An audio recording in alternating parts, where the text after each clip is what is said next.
Today I turned a small camp of just 2 villagers into a thriving castle. Honestly, it wasn't easy, but through blood, sweat, and tears, I fought off hordes of evil skeleton knights, traded my way to the finest armor and weapons possible, and raised a fierce army with some of the bravest troops. This one was kinda grindy, so lock in and watch as I make this transformation come true. I played 100 minus 34 days of Emberwake. Yes, you heard me right, I beat the game in 66 days because I'm too good at it. With just a small ember, our camp came to life. The whole point of this game is to pretty much keep the city's fire going no matter what happens. If it ends up going out, our whole existence gets put on the line. But surely, I'm not gonna let that happen, especially since we're starting off with 2 of the best settlers, Ognibor and Bogolika. Wow, those are some long names. These 2 happen to be the most skilled settlers that I know. In fact, they're the only 2 settlers that I know. Resources will strengthen your defenses. Click with the left mouse button on the buildable slots and select build.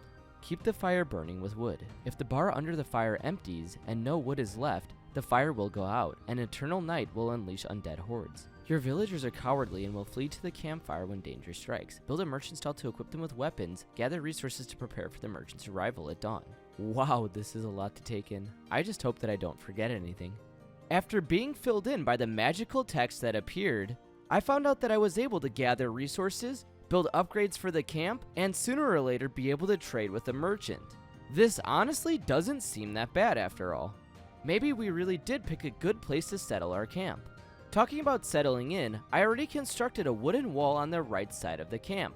Now I just needed to gather a few more resources to be able to build one on the left side, and keep the campfire going. That's right, get to work guys. It looks like we're able to build a watchtower or a merchant stall. I watched Bogolika and Ognibor deposit all of the resources that they had just gathered. Let's get you 2 right back out there. Oh, wait, no. It's turning dark out. I don't think they like the dark. As Ognibor and Bogolika retreated to the campfire, I started construction on the merchant stall. I had enough resources, and I figured that 7 wood would be enough to get us through the night. When you hear the distant howl of a wolf... Oh, I wish I was able to read that whole thing. Ah, what the heck was that?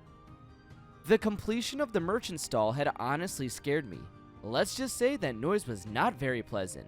After a while of just having the villagers sit around, I decided to send them out, just to do some experimenting. There happened to be a sign with a red exclamation mark on it.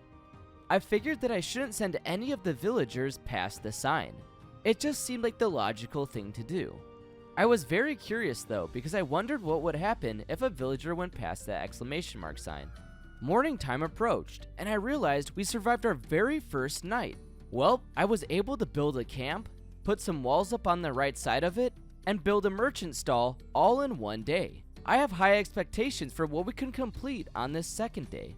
My villagers already worked through the night and were still chopping trees into the AM. I think we're off to a pretty great start for the day. At around 10 o'clock AM, the camp's wood stockpile shot up to 25 logs. I now had enough materials to upgrade the main area of the camp. This would make it a lot more suitable for living. Oh, the upgrade finished. So it looks like we now have a fence behind the tent and a well. I'm also going to assume that the wood burns a lot slower now, but I guess there's no way to test that. Without even realizing it, a merchant had snuck their way into the camp and made their way over to the merchant stall. This was a little bit concerning because I don't even remember seeing them.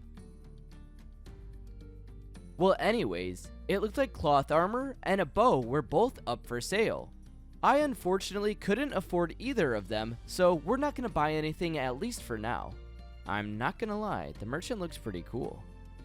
Real quick, if you're enjoying the video, go ahead and hit that subscribe button for more. If you want to get more involved in the Vortide community, check out the Discord linked down below. Since I didn't have enough resources to upgrade the left wall or buy something from the merchant, I decided to send my villagers out to keep gathering more resources. The next morning approached pretty quickly. Ognibor finished mining his stone node and started bringing it back over on a cart. Bogolika, on the other hand, still looked like she had a while to go. Looks like the merchant's mad we didn't buy anything from him. I didn't know it yet, but the merchant comes by and leaves after one day. In the moment, I honestly just thought he was mad we didn't buy anything. Well, who do we have here? I can recruit another villager. 25 wood, 28 stone, and 16 food? Maybe not, actually. As nighttime approached, Svetovid started to run away from the camp. He clearly knew that he wasn't going to be hired today, so he just left. At around 6 o'clock, it started to finally get dark. Get behind the magical sign. Oh, villagers lose sanity when far from the campfire at night. Watch for question marks, a sign fear is creeping in. When terror consumes them, they'll drop everything and flee to camp. Now we know what happens if you go past that sign. I honestly anticipated something exactly like that. I just wasn't sure if the villagers would die from going past it. I started to think, and I realized that I heard a wolf howl at the beginning of the night. This was a little bit shady, so I ended up building the watchtower or wall on the left side of the castle. Out of absolutely nowhere, this random skeleton holding a pike and wearing a helmet came to the right side of my castle wall. He started stabbing away at it and trying to destroy it. I was hoping that my villagers would be able to do something about this, but they couldn't because they had 0 weapons. Well, rest in peace to the camp. It's over. I honestly just figured that I made the wrong decisions and shouldn't have upgraded my camp. That wasn't until it turned morning. We were saved! Turns out skeletons don't like the sun. And our watchtower is healing, that's convenient. The camp's coming together, and my villagers are getting a lot done. My plan was to make sure that any second they were available, I would send my villagers out to go and collect wood, stone, or food. This schedule should allow us to at least recruit another citizen, and maybe even some weapons or armor. It wasn't anything crazy, but I honestly thought that the camp was coming together, with the walls, merchant stall, and well, and we had 2 hard-working villagers. Maybe a little bit too hard-working. I had them mining some stones past the exclamation mark sign, and when I tried to get them to go back to the camp, they wouldn't listen. This isn't gonna be good. Come on guys, finish up those stones. What is happening? At least we know they're not dying, but I don't think we got any stone from that.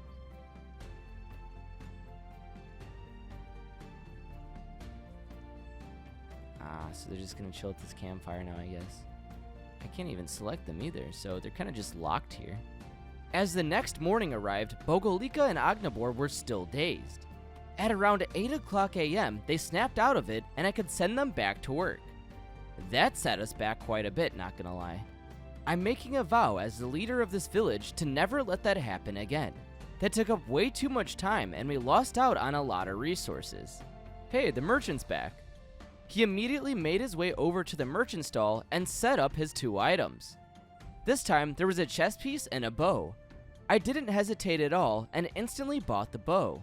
Your purchased item is placed next to the merchant stall. To equip it, select a villager with the right mouse button, click on the item to assign it to them. Seems simple enough, just I have no clue where the bow's at. Surprisingly enough, I couldn't find the bow, but what I did find was a random puppy. It was literally just sitting right next to the red exclamation mark sign on the left side of the camp. Apparently, I'm able to tame it if I have enough resources. It felt like a really chill night, but in reality, that wasn't the case. Another skeleton knight had made their way over to the right side of the castle. This time it looked like there was even 2. By the time that I got Agnabor geared up and sent over to the right side of the castle where they were attacking, they were gone. Looks like they didn't want the smoke. As the next day rolled around, the merchant had left the merchant stall. We did, however, get another visitor, Gorena. Wood, stone, food. So we don't have enough stone currently. Oh, that's convenient.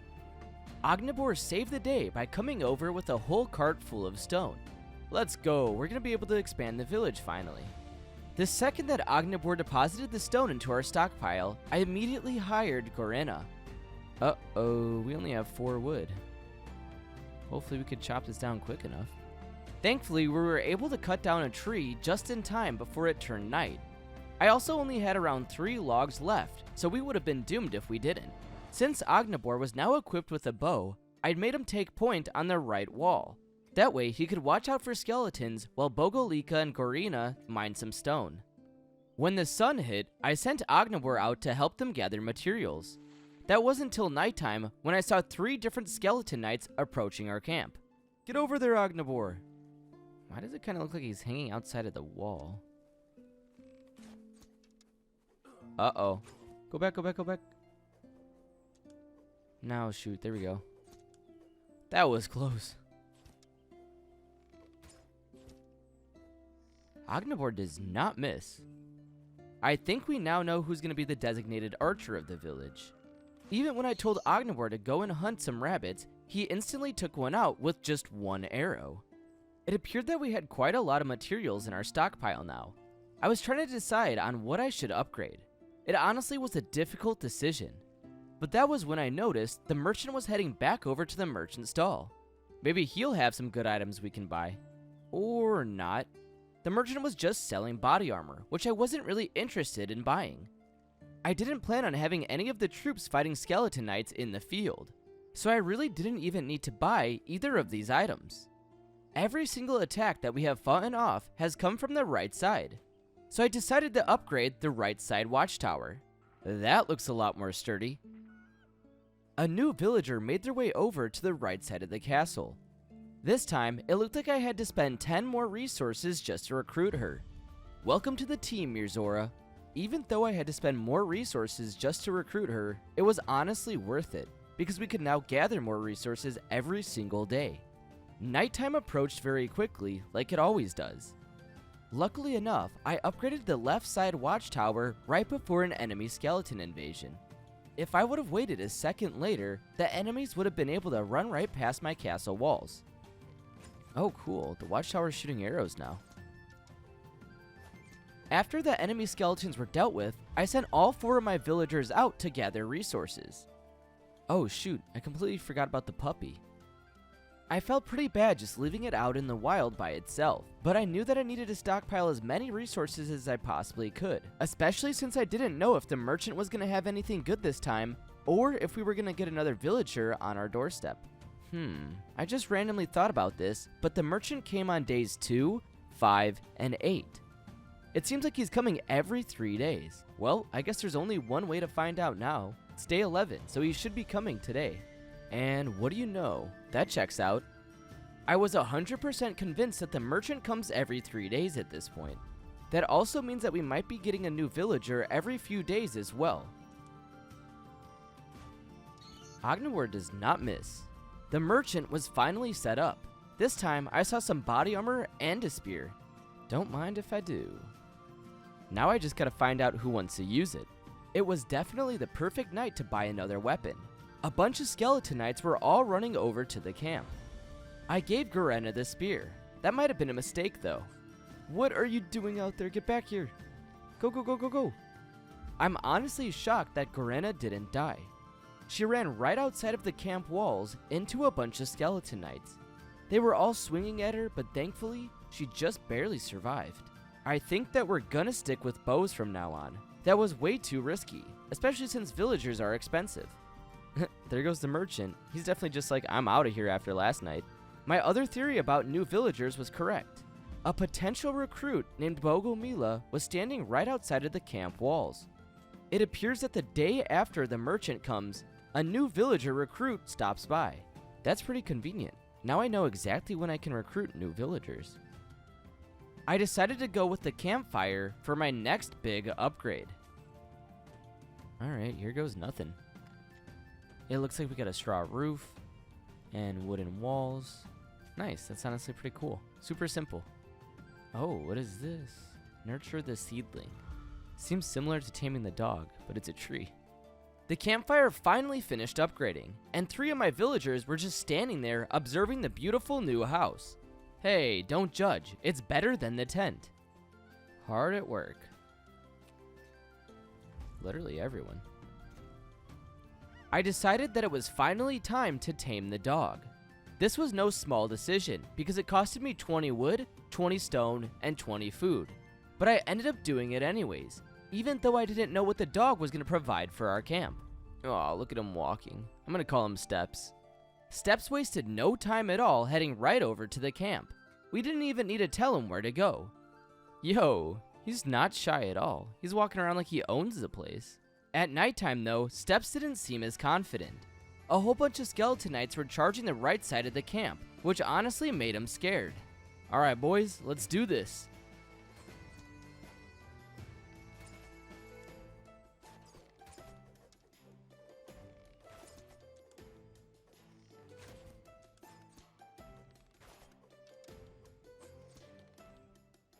I'm not gonna lie, those spears looked way too close to Ognabor. I was hit with quite a big dilemma on the very next day. The merchant came into town with a sword and some pretty cool chain mail armor. I honestly had no clue which one to choose. It literally took me the whole day to actually make a decision. I ended up going with the armor because earlier I decided that I wouldn't be using any other weapons other than the bow. Who are you? Wounded stag. It was at this point that I felt like I was getting in the swing of things. I even knew that another villager would be coming, and surely enough, he came running. Hello, Dobrid. Jeez, 50 wood, 45 stone, and 30 food is crazy. Sometimes you gotta do what you gotta do. I ended up wasting no time at all, and I got Dobrid to work immediately. My idea was to have him earn back the resources that I had to spend to recruit him. That way, in theory, he costed 0 resources, right? Well, anyways, the camp was under attack. I have absolutely no idea why, but I ended up sending out Mizora to go and gather resources. I didn't send out any other villagers while we were under attack. Wow, Ognabor is one lucky man. He's not getting hit by any of those pikes. Honestly, if I were him, I'd be super concerned because it's a little bit too close for comfort. I now think it's safe to say that he deserves the best archer and bravest villager in the village award. Alright, let's get everyone working. Ognabor, you're going to be hunting, and everybody else is on stone. Hello there. With the merchant being back in town, I ended up settling on another bow. Yeah, I know that I probably didn't even need it, but the more bows that I had behind the walls shooting arrows at enemies, the better.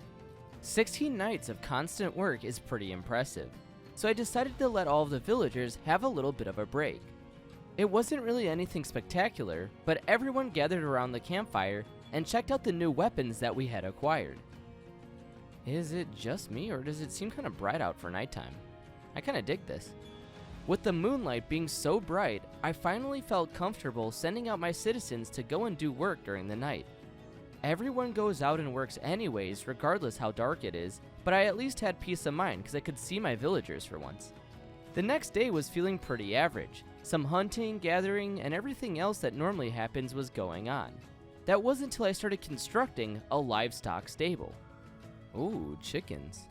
Well, I think we just unlocked unlimited food. Free eggs every day is nothing to complain about. Our new chicken friends had run inside the stable to hide away for the night. That was because we heard some wolf howls indicating that there were going to be some skeleton nights. What the heck are you guys doing? Get back here and fight. We shot arrow after arrow at all of the skeleton knights. Finally, their numbers started to dwindle down, and then there were none. I decided that we no longer needed to hunt the little bunnies. We could now go after the giant deer. These guys weren't exactly the easiest to hunt though. Garena, what are you shooting at? Well, maybe that was intentional. I guess it's working. Come on, Ognabor. Oh, you guys are pinched.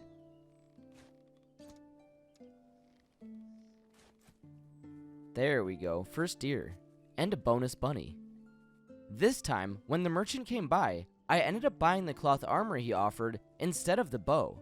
My inspiration for this was that I just wanted to see what the cloth armor looked like. It would have been a lot more beneficial to actually buy the bow. I have a feeling that this would be a good investment. The next morning, instead of paying someone to man the axe, I upgraded the right side camp walls. The upgrade only costed 20 wood and 25 stone, which wasn't bad at all. Oh cool, it's stone. The upgrade didn't take long at all, and the watchtower was completed. With the wall and tower now being stone, I felt a lot more confident on the right side of the castle. I probably don't even need to send my archers over there to keep it safe when we're under attack now. Shortly after, I ended up upgrading the left side wall and tower as well. Those two upgrades didn't affect our supplies that much, at least as much as I thought they would. I guess we get to test out the upgraded walls now. The skeletons arrived very quickly, and my new watchtower was taking them out with ease.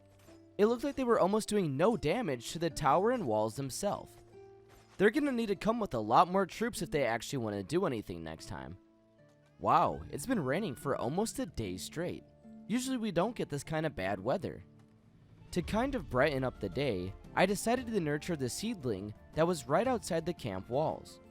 It grew into a full apple tree. This was pretty exciting because we now were going to be getting an additional 1 food every single day. At this point, we now had 2 sustainable food sources. The first one being the animal stable, and now an apple tree. The next couple of days were super exciting. I recruited a new villager to the camp named Gorislava. We fought off even more scary skeleton knights, and I ended up paying someone to use the axe right outside of the camp. This ended up in a whole log cabin being built that processes wood. I was honestly pretty hyped about this woodcutter because we now were getting extra wood every single day from them without having to have our own citizens go and collect it. Now that's what I call convenient. Something else very exciting happened. I think it's time to help out the poor stag. Oh, cool. The elven warrior joins your camp to help defend it in gratitude. So we now have a permanent camp guard. And he's got an epic golden sword.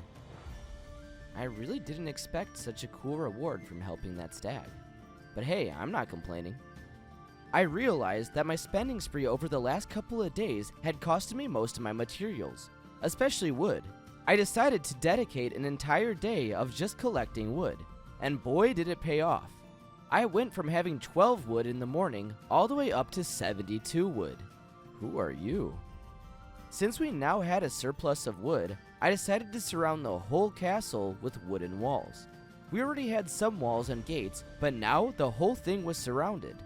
Wow, the storehouse got a lot bigger. I can't get over how epic our town guard is. The only thing that could make him cooler is a helmet. I was super hyped for the skeleton invasion tonight. I know that sounds a little bit silly, but I wanted to see the elven warrior show off his skills in combat. Where the heck is the elf at? He's supposed to be guarding. Oh, there he is. Alright, let's see this. And he barely even got a chance to swing. I started to take a look at the new construction points that appeared after upgrading the campfire. It looks like we now have the option of building 2 new defensive towers and an owlery, whatever the heck that is. I decided to not build either of those options and just upgrade the merchant stall for the time being. Talk about perfect timing. The upgrade was definitely worth it. The merchant now sold 4 items at a time. This increase in stock did actually cause something funny to happen. I accidentally bought one of the items because I was trying to close some tabs in the top right.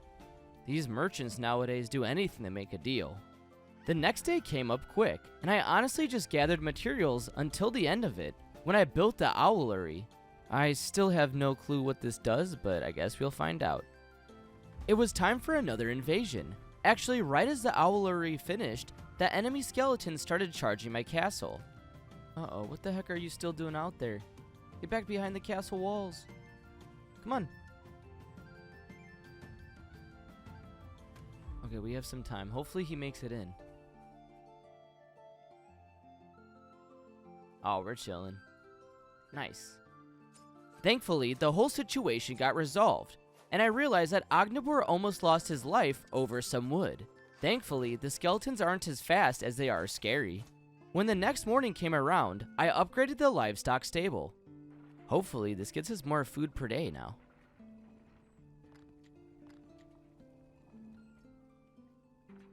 Oh, piggies. After the stable upgraded, I then took a look at what else I could build. Oh cool, this is just like the wood camp. I'll now be getting free stone every single day. As soon as the morning light came in, and I assigned all of the villagers their jobs for the day, I headed back over to the stone camp to see what was going on. Well, it looks vacant. I then looked at what the merchant had to offer. Nothing that I want, as usual. This time, when nighttime approached, I got a notification saying that the enemies were coming from the west. It was pretty cool because that owlery was actually paying off. We now know what side the enemies are going to attack from. Here we go. That was easy. Wow, it was hard to believe that we already survived 30 days. The camp basically turned into a castle at this point, and I wanted to now prioritize our defenses. They were already pretty good, but I wanted to max them out. To immediately get started working on my goal, I decided to build the first fortified tower that we had. This thing was looking like it was gonna be epic. Once it finished constructing, I honestly had no clue what I could do with it though. Is it just going to be another tower that shoots arrows? Or could I put my villagers on top of it? I honestly had no clue, so I played around with it for a little while trying to figure things out, and I learned nothing. I had a similar situation the next day. I built a church by paying the monk all of the resources that he wanted.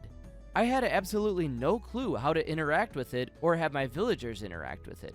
Well, that's enough trying. Let's defend the castle from these evil monsters instead of wasting time at the monastery. Oh, that's a little bit nerve-wracking. It's 3 different people that need to make it back. Oh, wait, the castle's right there. All of the villagers made it back inside before the enemy skeletons arrived. Oh, nice. The elven guard's actually prepared this time. Another successful defense. The next couple of days weren't really that exciting. I pretty much just built the fortified tower on the right side of the castle and then did some hunting, at least until the merchant arrived. Oh nice, we got 2 bows and a sword. I ended up buying 1 sword and 1 bow, just because we already had a couple bows and I had never used any of the swords yet, so it was kinda cool to try it out. Honestly, I don't even think we're going to be using any melee units, but hey, we have them in case we need them. At this point in time, our defense was immaculate. Most of the skeletonites can't even make it to the wall, and the ones that do aren't even strong enough to take it down. It kinda just feels like our defenses run automatically. That's how safe our castle is. To make things even safer, I decided to upgrade the campfire. That meant that the wooden walls are going down, and stone walls are coming up. Oh nice, that's a pretty huge house. I remember back in the day when we were just a camp and there was a tent there. We've come a long way. I think it's safe to call our castle the Giant Boulder because everything's basically just made out of stone at this point. That's probably the most protected campfire in the whole world right there. Is it just me, or does it seem like the skeletonites are getting better armor? They definitely are taking longer to kill too. I knew that sneaky merchant was selling them items as well. Oh cool, looks like we could build a temple. So much for the monastery, I guess. The Great Temple had finished constructing on day 36. It happened in the morning, which was a pretty good start to the day if I say so myself. Look, there's that backstabbing merchant. I guess I really have no choice but to buy things from him. He's not really doing anything wrong, and plus, this is all just speculation. I don't actually know if I'm right about it. Well, anyways, I ended up buying some plate armor, the second best armor that you can get. Dobert ended up being the villager that I gave the armor to, and honestly, he looked pretty clean in it. Something very bad was going to happen, and I think it stems from me getting a little bit too comfortable. I was running such a tight ship when we first established the camp. Now, I've low-key been pretty relaxed about how everything's run around here. Once the invasion on day 37 began, I realized that I still had a villager out mining some stone. Oh no. Get off the rock.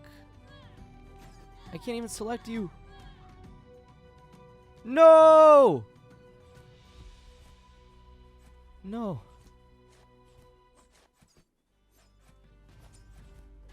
Get revenge, guys. Get revenge. Oh my gosh, why is everyone just sitting around?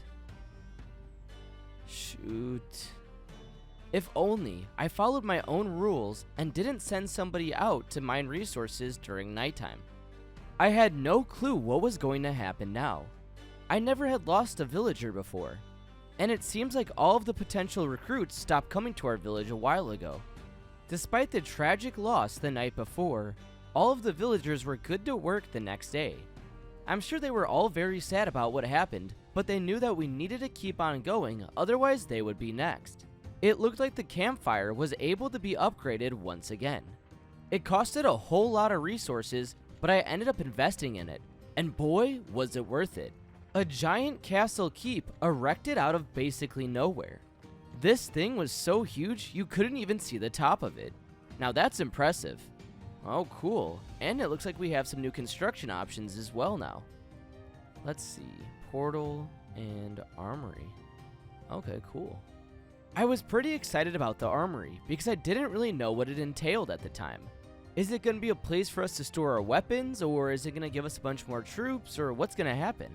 Before actually investing into the armory though, I needed a reason to build one. So I upgraded the market stall in hopes that I would be buying a lot more items from the merchant. I could then store all of those items in the future armory. I got it all planned out. To my surprise, a new villager that could be recruited showed up on the castle doorstep. Her name is Bradolika, and I'm sure she would make a perfect addition to the castle. Just one problem, we don't have enough resources to actually hire her. Oh, the merchant showed up with some pretty good items for once. At this point, there was no hope for Bradolika. I think she even knew what we were thinking because she automatically turned around and started walking away.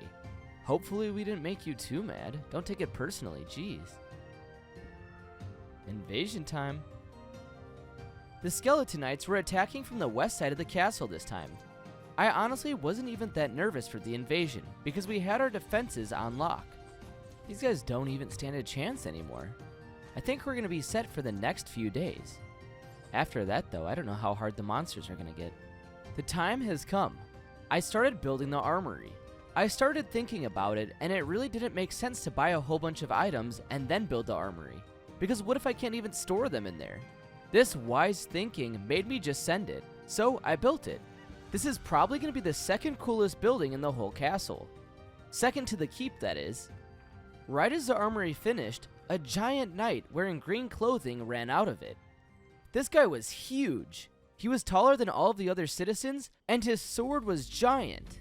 Now we have an elven warrior and a giant green knight to protect the castle. Honestly, it's a good thing I didn't buy all those items before building the barracks. You know what they say, patience is a virtue. The next couple of days completely flew by. I basically spent them just collecting more and more resources. And it's a good thing that I did, because a stranger named Bogovid had showed up outside the castle walls. I instantly recruited him because we had enough resources to do so. What I now didn't have enough resources for though was the merchant's items. That wasn't until nighttime at least, when I finally got enough to buy the best armor that the merchant was selling. Sheesh, 70 wood is crazy for a piece of armor. You could build a whole village with that. I'm not gonna lie, that looks pretty sick though. Shortly after buying the armor, I ended up buying a bow for our new recruit.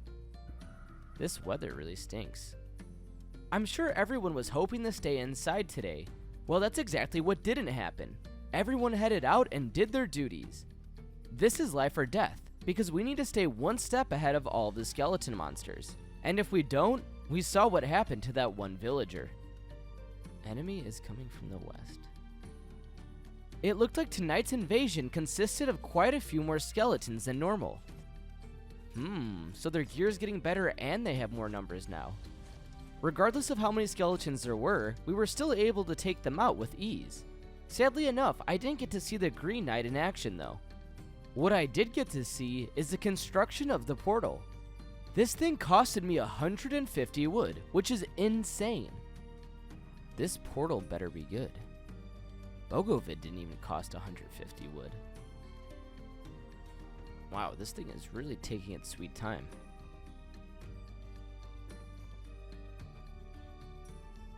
I guess it is really tall.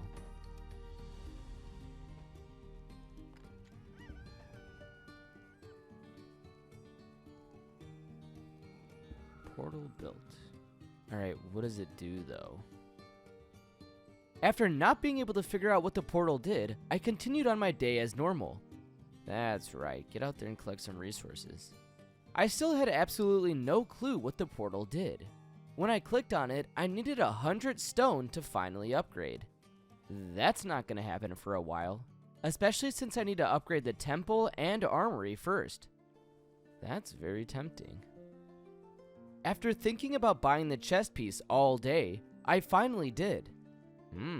It looks like a skeleton raid happened here and I didn't even notice. I'm glad we survived it, I guess. There isn't anything more satisfying than watching the whole town working hard. Even the guards are on patrol during the middle of the day. We all know no skeletons are gonna attack now. Uh-oh, I spoke too soon. It's getting dark out. Since we weren't under attack for the night, I decided to upgrade the right side tower. I honestly wonder what it's gonna turn into. Hopefully something epic. Oh boy, was I wrong. The tower didn't look any different. Honestly, I even tried comparing it to the one on the left side, which hadn't been upgraded yet. There was no difference. Well, that was resources well spent. Hopefully it shoots double the arrows, or shoots stronger arrows at least. You would think that after upgrading the right side tower and not seeing any difference, I wouldn't upgrade the left side tower. Well, that's not what happened at all. I upgraded the left side tower as my next construction project. To be completely honest, I wasn't even sure why I did that. I just had a lot of faith in the arrows being stronger, I guess. At nighttime, the merchant arrived, and I ended up buying some more plate armor. The best one that you could buy. We now had 2 people wearing it, so I figured a third wouldn't hurt. The next couple of days flew by. I ended up gathering resources as always, and upgrading the portal to its second state. Final upgrade opens the portal, but enemies will try to stop you. Interesting. After reading that magical text, I decided that I was going to need all of my troops at their very best before we built the third upgrade. The portal does not seem like it's messing around, and I don't want to take any chances. It was super weird because I saw a villager recruit standing right outside of the castle. I was honestly baffled about this because I thought that we had the max population of citizens, meaning no more could be recruited. I did a little bit of investigating and realized that Bogolika wasn't here. She must have gotten caught in the last skeleton raid. Dang, that's super sad, honestly. She founded this village with Ognibor. At this point, we lost 2 different citizens to the Skeleton Knights. This made me make a vow that we wouldn't lose another citizen from this point onward. Even though everyone around the castle seemed very sad, life goes on. I ended up constructing a brand new temple inside the castle. It seems like it's taking these buildings longer and longer to construct. Hey, the merchant's back. I ended up buying the best plate armor again from him. This was a little bit concerning though because last time I bought it, Bogoliga was the one who put it on, and we all know what happened to her. The next day was super exciting because I was upgrading the armory for the second time. I was assuming we were going to get even a better knight, or maybe 2 this time. Sweet. We got a yellow knight now too. Green and yellow knights. Oh, first day on the job and the yellow knights are already gonna get put to use. Or not. The elven warrior didn't even get to attack the skeletons either. Maybe that watchtower upgrade was worth it after all. Nothing super exciting happened over the next 2 days. It was basically just a whole bunch of resource gathering. I was pretty satisfied with dedicating these 2 days to just resource gather, because we went from around having 60 of each resource to having over 100 of each resource. Despite having so much, I was being greedy. I decided to dedicate another 2 days to resource gathering, until we hit around 200 of each resource. Finally, we get to see the Yellow Knight in action. For one swing, I guess. Grana, what are you doing? There we go. You're a bit overgeared to be killing a bunny, though. It was time for all of our resource gathering to finally pay off. The merchant was arriving. You have got to be kidding me. He doesn't have the best plate armor that you can buy. Guess we're just gonna have to settle with this. I bought both of the chainmail looking armors that the merchant had to offer. I was pretty bummed out though because he didn't offer the full plate, which was a pain in the butt. My plan now was to wait for the merchant to show up again. Hopefully he brings full plate armor next time. The only reason why I wanted to wait for the merchant to come by again with full plate armor was so that way I could get all of my citizens wearing the best armor that they possibly could. I knew that upgrading the portal was going to be intense, so I needed to make sure that they were stacked. The days honestly flew by. I had everyone just waiting around and fighting off the evil skeleton monsters when they attacked. Alrighty, the merchant should be back today. Surely enough, he was. But he didn't have any of the armor that we were looking for. This was super annoying because I basically waited 3 days for nothing. I did, however, buy a sword, just to test it out. On day 65, I decided to send it. I didn't want to have to wait another 3 days just for the merchant to come by again, so I upgraded the portal to its third and final state. A really weird timer appeared directly above it, stating that we had 4 minutes to defend the castle. A whole bunch of Skeletonites were also spotted heading our direction. This can't be good. Oh, what the heck? Those enemies have full plate armor on, basically. And he took like 4 arrows to die. Uh-oh. Oh, thank God it's only 4 of them. But more are coming already? I fought off an attack from the east, and now we were fighting off an attack from the west. Enemy is coming from the east. Again?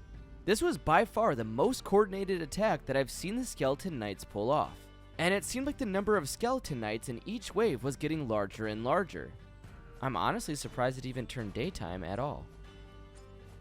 Get in there, guys. Nice. It was pretty weird because it seemed like things started to calm down a little bit. But you know what they say, calm before the storm.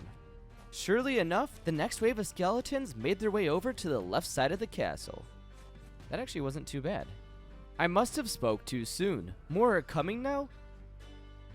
That's a lot of skeleton knights. I hope everybody's ready for this. Oh wait, we only have 10 seconds left before the portal pops.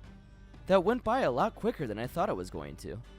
2, 1. You won! Your villagers used the portal to escape to safety. You managed to survive for 66 days and your score is 59,434. Oh nice, I got placed as number 1 on the leaderboard. Can you beat my score?